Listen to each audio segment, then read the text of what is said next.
안녕하세요. 저는 팀엑스 티베로에서 연구팀장으로 근무하는 박지민이라고 합니다. 예, 저는 팀엑스 티베로에서 PS 매니저로 근무하고 있는 김동기라고 합니다. 아시는 분들도 계시겠지만 팀엑스 티베로에서는 RDBMS 제품인 티베로를 담당하고 있습니다. 이번에 팀엑스 티베로에서는 기존 티베로 6에서 여러 신기능이 추가된 티베로 7을 배포하게 되어 이번 웨비나를 진행하게 되었습니다. 오늘 웨비나에 참석하신 분들 중에서 설문조사에 참여하시고 또한 좋은 질문들을 주시는 분들께 추첨을 통해 경품을 전달할 예정이오니 많은 참여 바랍니다. 첫 번째 세션은 이번 신기능들 중에서 인메모리 컬럼 스토어, 줄여서 IMCS에 대해 발표를 진행하겠습니다.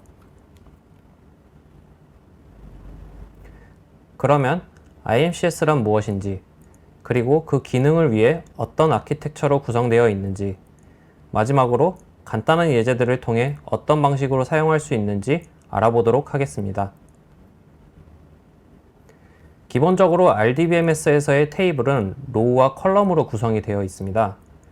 이 테이블의 데이터를 디스크에 저장할 때에는 데이터의 연속적 저장을 로우를 기준으로 잡을지 아니면 컬럼을 기준으로 잡을지 선택이 필요합니다. 현재 저희 티베로에서는 하나의 로우를 기준으로 연속적으로 데이터를 적재하는 방식을 채택하고 있습니다.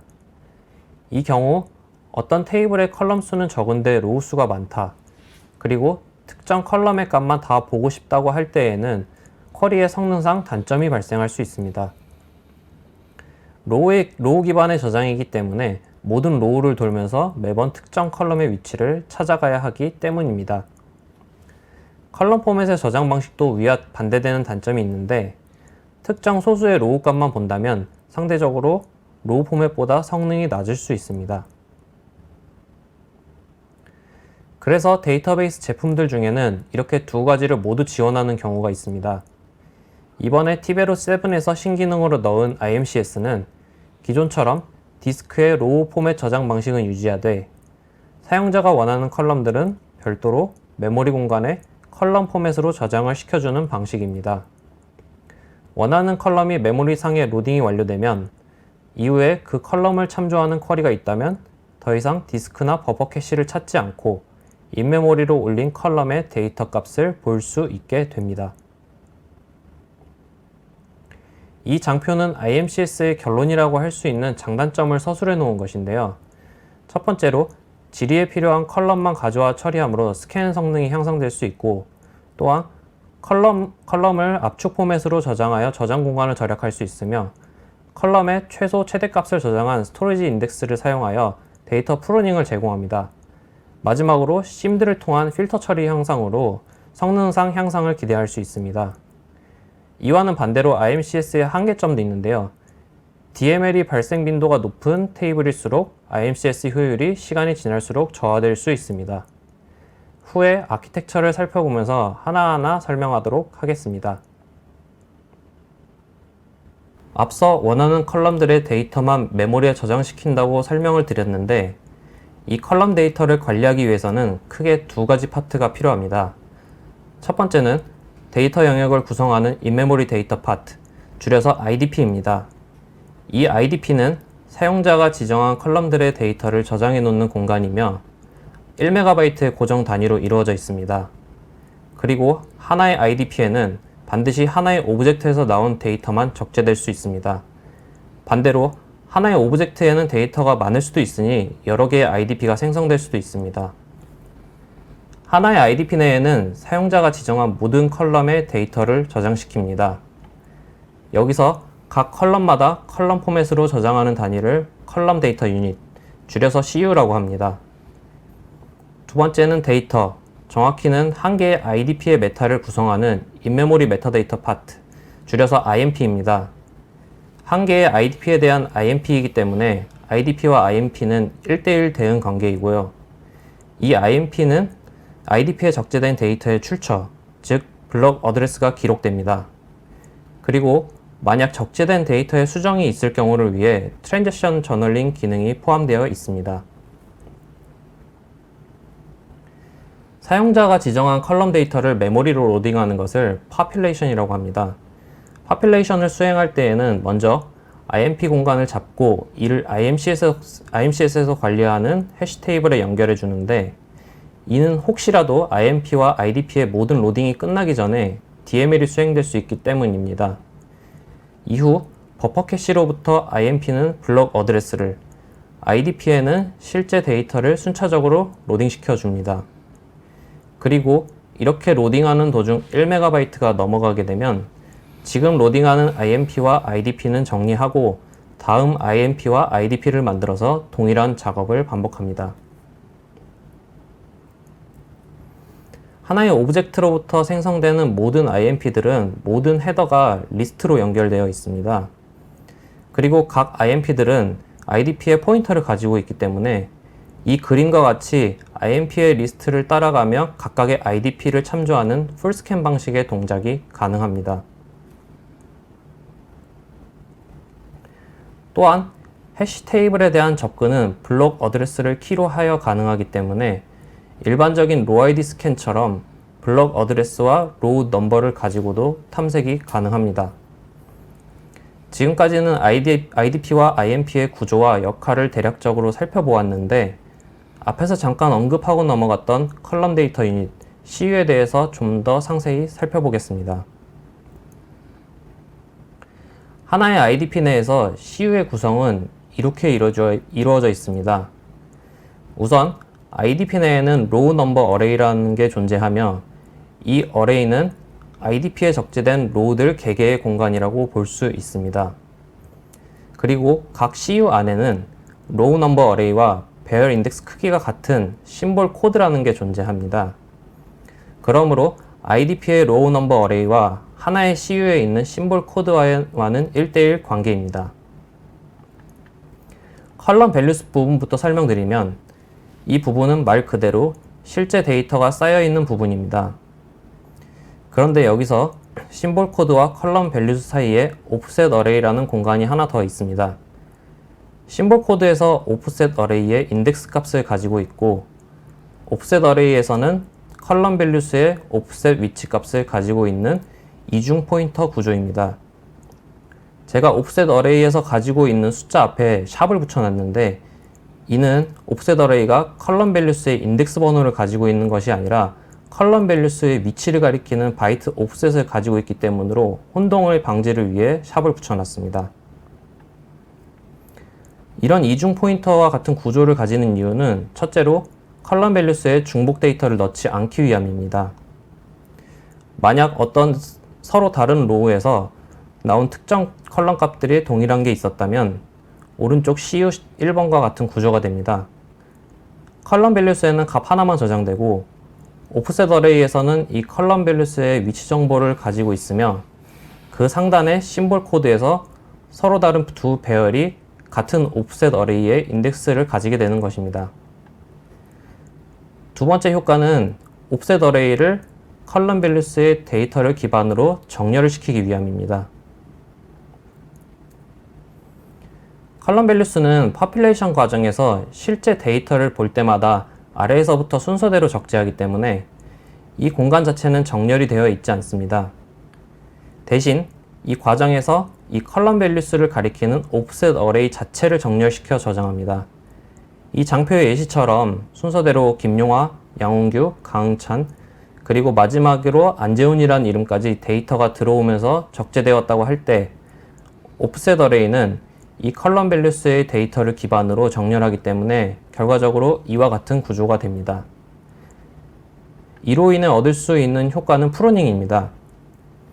만약 어떤 쿼리에서 이 컬럼의 값이 최성규인 경우만 찾고 싶었다고 할 때, 보통의 경우는 테이블의 모든 블럭들을 다 뒤져보거나 인덱스가 있는 경우 인덱스를 탐색하면서 값이 있나 찾겠지만, 이 경우는 1차적으로 최성규라는 데이터 값이 이 CU 안에 존재하는지 안 하는지부터 확인을 할 수 있습니다. 오프셋 어레이의 가장 첫 번째 배열이 가리키는 컬럼 밸류스가 이 CU에 적재되어 있는 가장 작은 값이고, 반대로 마지막 배열이 가리키는 컬럼 밸류스가 이 CU에 적재되어 있는 가장 큰 값이기 때문이죠. 이 예제에서는 이 CU에 적재된 가장 큰 값이 정민우라서 최성규라는 데이터가 포함되어 있을 리가 없기 때문에 이 CU 자체를 더 이상 탐색하지 않고 바로 다음으로 넘어가게 됩니다. 이를 앞서 설명드렸던 스토리지 인덱싱이라고 합니다. 컬럼 포맷의 저장 방식이 좋은 점은 심드를 활용할 수 있다는 점입니다. 여기에 있는 예제처럼 네임이 홍길동인지를 비교하는 예제라면 모든 컬럼 값을 돌면서 한 번에 하나씩 비교해 보는 게 일반적인 처리법입니다. 심드는 이와는 다르게 단 한 번의 CPU 처리로 여러 데이터를 동시에 비교하거나 연산할 수 있는 기법입니다. 앞서 이미 실제 데이터는 별도로 저장되어 있고 옵셋 어레이는 이 데이터에 대한 바이트 옵셋을 데이터에 대한 정렬된 상태로 가지고 있으며 심볼 코드는 각 로우 넘버마다 존재하며 자기 자신의 데이터에 해당하는 옵셋 어레이에 대한 인덱스를 가지고 있다고 설명드렸습니다. 만약 여기 있는 홍길동이라는 데이터가 어떤 CU에 존재했고 옵셋 어레이 중 12번에 위치했다고 가정하겠습니다. 그러면 심볼 코드에서 12번을 가지고 있는 데이터만 찾으면 됩니다. CU의 심볼 코드 어레이를 일정 단위로 CPU 벡터 레지스터에 올리고 앞서 찾은 홍길동의 번호인 12번을 같은 개수만큼 어레이로 복사해서 CPU 벡터 레지스터에 올립니다. 그리고 두 벡터를 등호 연산으로 심드 처리를 요청하면 단 한 번의 CPU 작업으로 여러 로우의 비교 결과가 나옵니다. 로우가 많을수록 그리고 데이터의 길이가 엄청 길거나 가변적이라면 이런 심드 처리가 훨씬 효율적일 수 있습니다. 이때 의문이 들 수 있는 것이 왜 홍길동이라는 데이터로 직접 심드 처리를 하지 않고 심볼 코드로 바꾸어 비교하는 것인지입니다. 심드 처리를 하려면 모든 데이터가 동일한 사이즈를 가지고 있어야 합니다. 사람의 이름 중에는 두 글자도 있고 네 글자도 있는 등 다양할 수 있는데 사람의 이름을 그대로 쓰는 경우 각각의 데이터 사이즈가 다를 수 있기 때문에 심드 처리 자체가 불가능합니다. 그렇기 때문에 사람의 이름이라는 데이터를 고정형 바이트인 심볼 코드로 변환시켜 CU에 있는 심볼 코드와 비교하는 것입니다. 이제 DML 발생 시 IDP와 IMP의 동작 방식에 대해 살펴보겠습니다. 이미 올라간 데이터에 대한 수정이나 혹은 IMCS가 적재한 블럭에 대한 새로운 로우가 쓰여진다면 수정된 블럭과 로우 주소값을 통해 IMP를 찾고 그 IMP의 TX 저널에 수정 혹은 삽입된 로우의 정보를 기록해 둡니다. 이때 기록하는 정보에는 로우 아이디나 로우 노 어레이 인덱스처럼 로우를 특정하는 정보 자체는 담아두지만 실제 데이터에 변경된 내역이나 추가된 내용까지는 들어가 있지 않습니다. 때문에 만약 쿼리에 의한 스캔이 일어날 때 TX 저널이 쓰여 있는 경우 그 로우는 디스크나 버퍼 캐시에서 재조회를 하게 됩니다. 어떤 오브젝트에 대해 인서트가 계속 발생하다 보면 기존에 쓰던 블럭들 외에 새로운 블럭을 할당받아서 쓸 수도 있습니다. IMCS는 존재하는 블럭들에 대한 정보만 있기 때문에 이렇게 새로운 블럭을 할당받아서 DML이 일어나는 경우 스캔 수행 시 누락될 위험이 있습니다. 이를 방지하기 위해 메타데이터 부분에 하이 워터마크라는 것을 두는데 쉽게 얘기하자면 현재 적재된 블럭들의 가장 마지막 정보라고 생각하시면 됩니다. 스캔 수행 시 이 부분을 비교해서 디스크와 버퍼 캐시에 있는 하이 워터마크와 다르다 하면 그 마지막 정보 이후부터는 디스크나 버퍼 캐시에서 조회를 수행합니다. 마지막으로 소개해드릴 부분은 클러스터 환경에서의 IMCS 구성 방법입니다. 클러스터 환경이라면 DBA 인스턴스 노드가 2개 이상이 되는데 각 노드마다도 IMCS 환경을 구축할 수 있습니다. 이때 하나의 오브젝트에 대해서 노드별로 데이터를 분산해서 적재하는 것을 디스트리뷰트 방식의 적재라고 합니다. 여기서 유닛이라는 표현을 제가 장표에 넣어놨는데 유닛이라는 것은 쉽게 얘기해서 블럭들의 집합이라고 생각하시면 됩니다. 클러스터 디스트리뷰트 환경에서는 이 유닛 단위로 일부는 0번 노드에, 일부는 1번 노드에 적재를 하게 됩니다. 만약 인스턴스 노드의 개수가 많다면 그만큼 더 많이 나뉘어 적재될 수도 있습니다. 이 경우의 장점이라면 메모리를 덜 쓰는 것이지만 문제점이라면 그 오브젝트에 대한 쿼리 조회 시 다른 노드의 IMCS로부터 그 오브젝트에 대한 데이터를 조회해 와야 한다는 것입니다. 그래서 각 노드로부터 IMCS에 있는 데이터를 가져오기 위해 인메모리 프록시라는 플랜 노드가 존재합니다. 간단하게 인메모리 프록시 노드의 생성과 동작 방식에 대해 설명드리자면 쿼리가 들어오는 경우 다른 클러스터 노드에서 수행할 별도의 작은 서브 쿼리를 생성하게 됩니다. 그리고 프록시 노드에서 이 서브 쿼리들을 모든 클러스터 노드들에 브로드캐스트를 시킵니다. 각 클러스터 노드에서는 받은 서브 쿼리를 사용하여 인메모리 스캔을 수행하게 되고 내 프록시에서는 리플라이를 받을 때까지 폴링을 하게 됩니다. 클러스터 노드들의 서브 쿼리들이 수행된 뒤 만들어진 리절트 셋을 프록시에게 재전달하게 되면 내 프록시에서는 추가로 계산해야 되는 필터만 계산한 후 상위 오퍼레이션의 결과 셋을 전달하게 됩니다. 데이터 패치가 종료되면 프록시에서는 리모트 클러스터 노드들의 세션을 모두 종료시키며 최종적으로 결과를 클라이언트한테 전달하게 됩니다. 각 노드별로 모두 동일한 데이터를 들고 있게 할 수도 있는데 이를 듀플리케이트 방식의 적재라고 합니다. 이 경우는 모든 클러스터 노드가 모두 동일하게 그 오브젝트에 대한 데이터를 들고 있으므로 다른 노드에 데이터를 달라고 할 필요가 없습니다. 대신 디스트리뷰트 방식에 비해 메모리는 많이 사용할 수밖에 없습니다. 추가로 방식에 상관없이 DML이 발생할 경우 TX 저널 작성을 위해서 노드 간 통신이 필요하게 됩니다. 이제 간단한 예시와 이로 인해 나오는 플랫 및 수치들을 보겠습니다. 기본적으로 IMCS를 사용하기 위해서는 적재된 컬럼이 사용되어야 합니다. 이 예제는 200만 개의 로에서 C1 컬럼에 대한 맥스 값을 취하는 질의입니다. 인메모리 쿼리를 사용하고자 하는 경우 플랜에서 인메모리 풀이라는 플랜 노드가 생성되며 실제 인메모리 스캔 수행 처리가 얼마나 되었는지를 항목별 스탯을 통해 확인할 수 있습니다. 로우 기반의 포맷에서 각각의 컬럼을 찾아 가져오는 것과 컬럼 기반의 포맷에서 그대로 쭉 읽는 것과의 차이로 소요 시간도 1.1초 대 0.46초로 꽤 차이가 발생함을 볼 수 있습니다. 이 예제는 스토리지 인덱싱과 심드 처리가 되는 경우의 수행 시간과 결과입니다.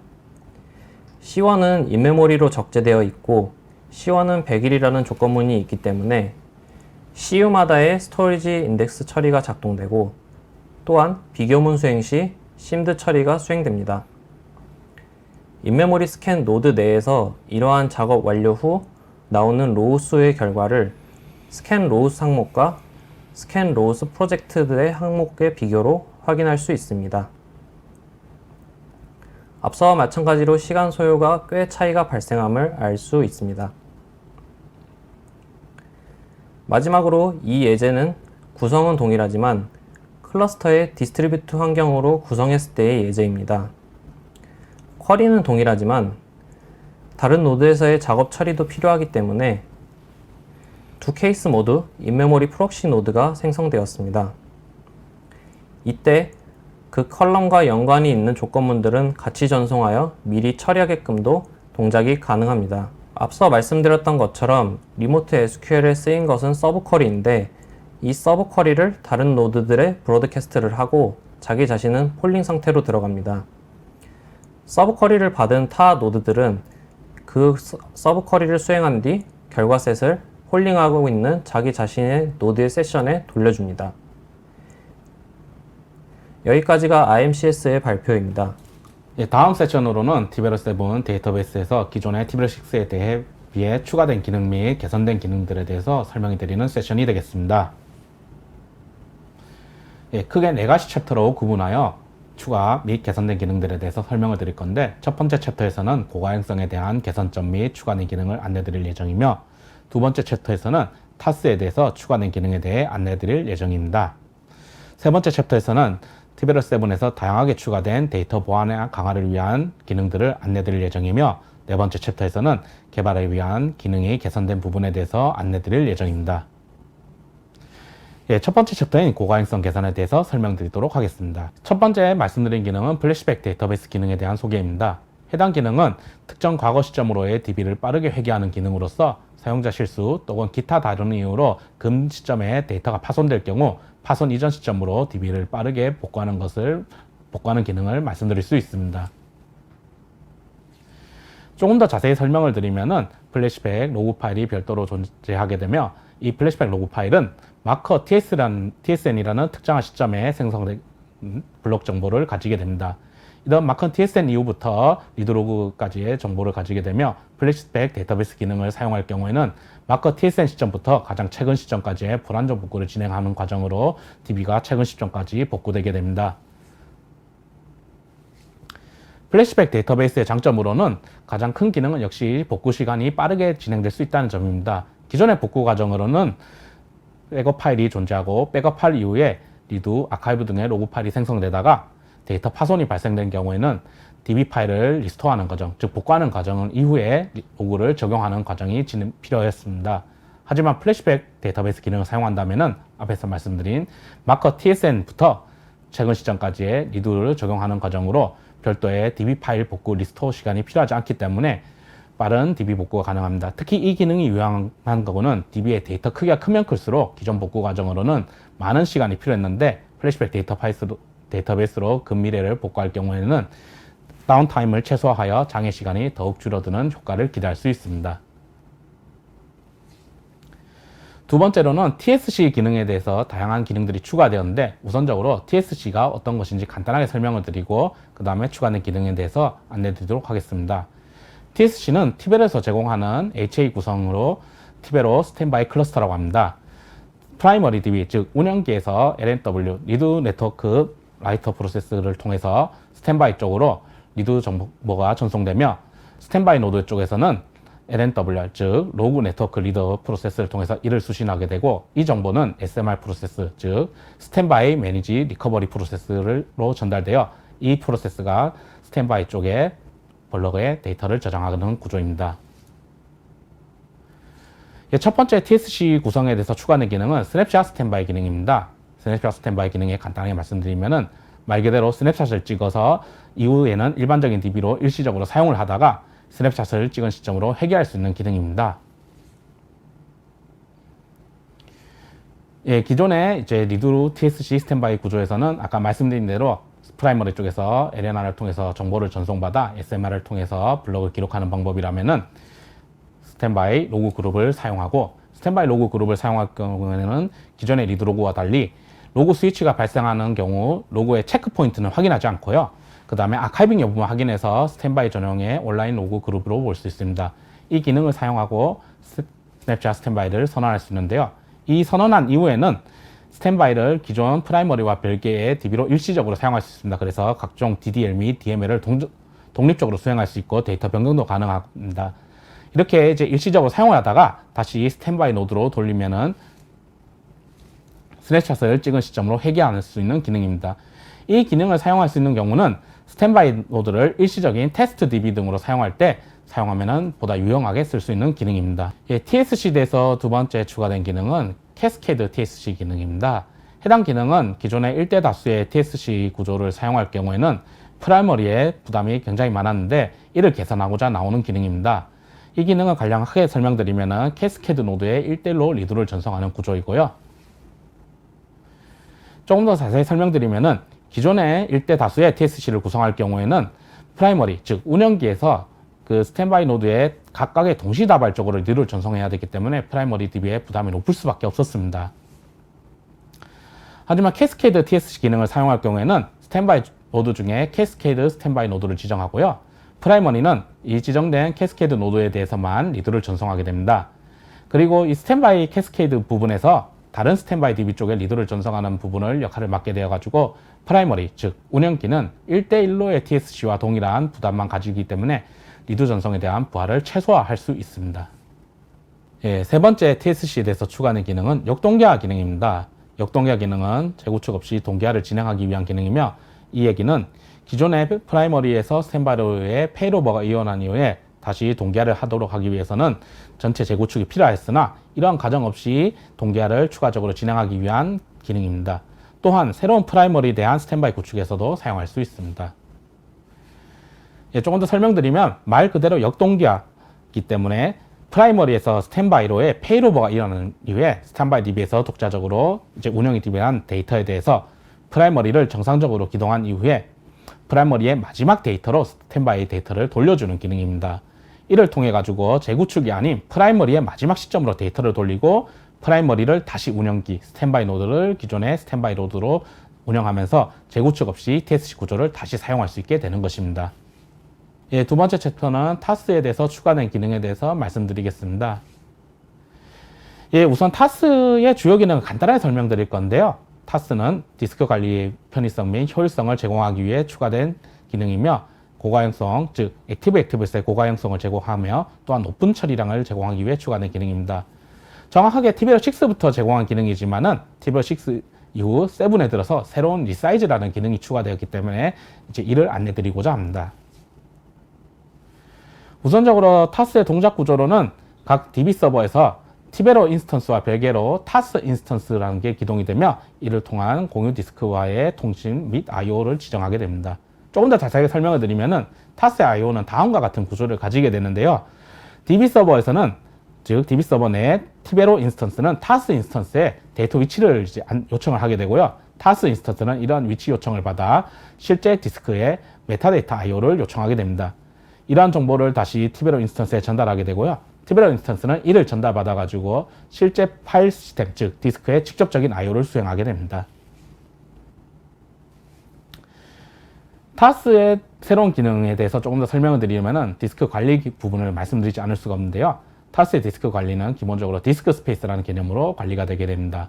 디스크 스페이스는 타스에서 공간을 구성하는 가장 큰 논리적인 단위로서 사용자 데이터 및 타스의 메타데이터가 저장되는 기능이며, 또한 타스의 운영 중에 필요에 따라 추가, 제거가 가능한 부분입니다. 조금 더 내부적으로 들어보면 디스크 스페이스 내에는 파일 및 익스텐트라는 관리 영역이 들어갔는데요.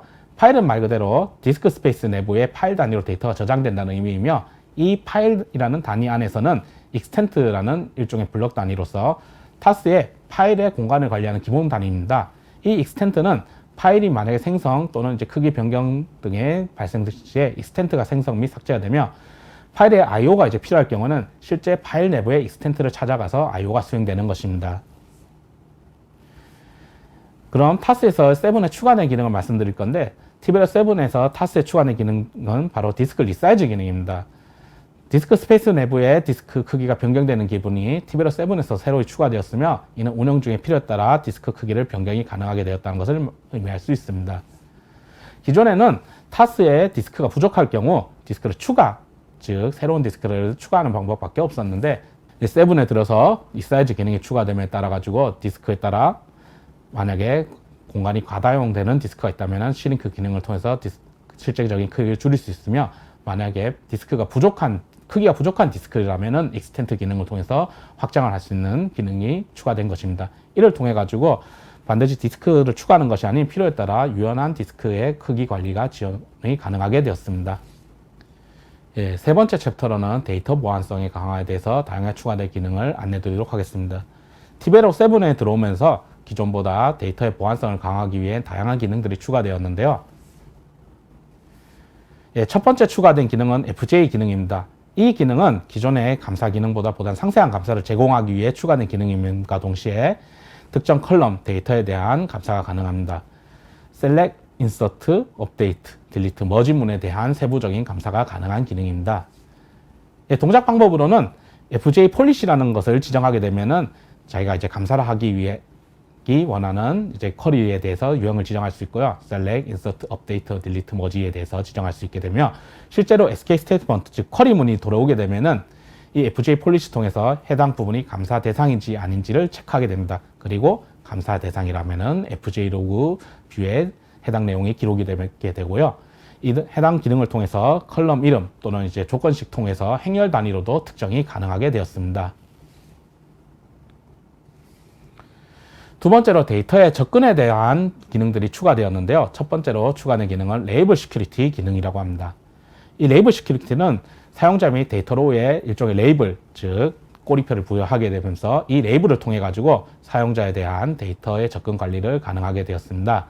레이블에 대한 관리 방법은 레벨, 즉 민감도 단위와 구획 단위, 그리고 그룹 단위의 조건으로 관리가 가능합니다. 첫 번째 레이블 시큐리티 단위인 레벨 단위, 민감도 단위는 상위 레벨에 붙은 레이블은 하위 레벨에 대해서 데이터가 조회가 가능합니다. 하지만 하위 레벨에서는 상위 레벨에 대한 데이터를 조회할 수 없는데요. 예시로 기밀, 대외비, 공개라는 세 가지 데이터에 대해서 레이블 레벨을 부여했다고 가정을 한다면은 가장 최상위 레벨인 기밀 레이블을 부여받은 경우는 자기 자신인 기밀뿐만 아니라 하위 레벨인 대외비, 공개 데이터에도 접근이 가능한 것입니다. 하지만 중간 단계인 대외비 레벨의 경우는 상위 레벨인 기밀의 데이터는 접근할 수 없지만은 하위 레벨인 공개에 접근이 가능하며 마지막 가장 민감도가 낮은 레벨인 공개 데이터는 상위 레벨인 기밀, 대외비 모두 접근할 수 없고 자기 자신의 데이터만 접근이 가능한 것입니다. 두 번째로는 구획 단위에 대한 레이블 시큐리티입니다. 이는 동일한 구획의 데이터만을 조회가 가능하게 지정하는 기능으로서 만약에 특정한 데이터에 다른 구획과의 레이블이 겹칠 경우에는 겹치는 구획 모두 해당 데이터에는 접근의 조회가 불가능합니다. 예시를 들어 알파, 베타, 감마라는 세 가지 구획이 있다면은 알파 구획의 경우는 역시 알파 부분만 접근이 가능하며 베타 부분은 역시 베타에 대한 접근이 가능합니다. 감마는 감마에 대한 부분만 접근이 가능하며 이제 네 번째 데이터인 알파, 베타, 감마가 이렇게 겹치는 구획에 대해서는 모든 레이블들이 접근이 불가능한 상황입니다. 쉽게 생각하자면은 이제 예전에 배웠던 부분 집합과 동일하게 생각하시면 보다 편하게 이해하실 수 있을 것 같습니다. 세 번째는 그룹 단위입니다. 그룹 단위는 트리 단위의 데이터 구성으로서 적어도 한 개 이상의 그룹에 포함되는 데이터가 조회가 가능하고요. 예를 들어서 이러한 tmax라는 상위 그룹과 이제 tmax1, tmax2라는 하위 그룹으로 구성할 경우에는 상위 그룹, 즉 부모 그룹인 tmax의 경우에는 하위 그룹에 대해서도 접근이 가능한 상황이지만은 하위 그룹인 tmax1은 tmax1만 접근이 가능합니다. 같은 레벨의 tmax2는 자기와 트리가 다르기 때문에 접근을 할 수 없고요. tmax2에서도 역시 tmax2만 접근하며 부모 레이블인 tmax와 이제 서로 다른 트리인 tmax1의 데이터에 대해서는 접근을 할 수는 없습니다. 두 번째로 데이터 접근 제어 세분화에 대한 기능은 VPD 기능입니다. VPD, 즉 Virtual Private Database라고 하는데요. 이는 사용자에 대해서 일종의 가상의 데이터베이스를 부여한다는 의미로 보실 수 있습니다. 이 기능은 데이터에 대한 원칙적인 보안성을 제공할 수 있고요. 기존의 뷰, 동의어 등의 없이도 별도 보안 없는 단순성을 제공하며 또한 여러 정책이 가능한 유연성도 함께 제공할 수 있습니다. 예를 들어 가지고 이제 EMP라는 테이블에서 타이틀이 엔지니어라는 사용자 그룹과 스태프라는 사용자 그룹이 있다고 가정할 경우에 엔지니어는 엔지니어 부분에 대한 VPD를 제공하며 스태프는 스태프에 대한 VPD를 제공할 경우에는 각 사용자가 EMP에 대한 전체적인 데이터 접근을 시도할 경우 엔지니어 그룹은 이제 붉게 표시된 엔지니어 부분에 대한 데이터만 조회가 가능하며 녹색으로 표시된 스태프는 역시 자기 자신이 부여받은 VPD에 따라 스태프의 부분만 데이터가 접근이 가능한 것입니다. 예, 세 번째 보안성에 대한 추가된 기능으로는 HM 장비가 이제 연동이 가능하게 되었습니다. 정확하게는 HSM 장비, 즉 하드웨어 시큐리티 모듈을 통해 가지고 암호화 키를 분리할 수 있게 되었는데요. 이 기능을 통해서 마스터 키를 분리를 통해 가지고 보안성이 강화되었습니다. 조금 더 자세하게 설명을 드리면은 기존의 HSM 장비를 쓰지 않은 기존 구조에서는 월렛을 통해 마스터 키를 가져올 경우 마스터 키가 서버 내부에 있기 때문에 월렛을 열고 키 자체가 서버 내부에 있기 때문에 TBL 인스턴스는 같은 서버에 있는 월렛에서 키를 가져오게 되었습니다. 즉 DB 서버 내에 마스터 키도 함께 있는 구조였습니다. 하지만 HSM 장비를 통해 가지고 키를 분리하는 구성을 하게 되면은 월렛은 같이 서버 안에 여전히 있지만은 월렛은 ID만을 가지게 되면서 이제 TBL 인스턴스에서 이 ID를 통해 가지고 HSM 장비에 마스터 키를 조회 또는 생성을 요청하게 됩니다. 이를 통해 가지고 HSM 장비에 마스터 키가 생성 또는 이제 인스턴스에 전달이 되게 되며, 실제로 이제 같은 서버에 있는 월렛에서는 이 마스터 키를 가져오기 위한 마스터 키에 대칭되는 아이디만을 가지고 있고, 실제 키는 서버 외부에 있기 때문에 같은 서버에 있는 것보다 암호화에 대한 보안성이 강화된 기능을 사용할 수 있게 된 것입니다. 네 번째 추가된 기능은 SDO 기능입니다. 정확하게는 관리 권한을 분산을 통한 기능인데요. 해당 기능을 통해서 하나의 권한을 여러 개로 분산하여 보안 안정성을 보다 강화하고자 해당 기능을 제공하게 되었습니다. 기존의 티베로에서는 시스 계정, 즉 DBA 슈퍼 어드민 계정에서 모든 인스턴스에 대한 권한을 가지고 있었는데요. 이 권한을 총 3가지로 분리하는 기능을 제공하게 되었습니다. SDO 기능을 통해 사용할 경우에는 관리자 시스가 즉 3가지로 분리가 되겠는데, 첫 번째 시스템 관리자는 기존의 DB 유지 보수, 백업, 복구, 기타 정책을 관리하거나 감사 뷰 이외 다른 스태틱 뷰 조회를 가능한 기능을 사용할 수 있습니다.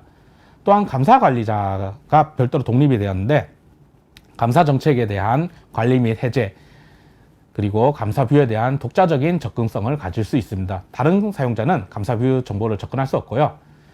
세 번째로 분리된 사용자는 보안 관리자입니다. 즉 DB의 각종 권한, 롤을 관리하는 사용자로서 DB에 대해 가지고 다양한 권한, 롤을 부여하는 것은 오로지 보안 관리자만 가능하게 되고요.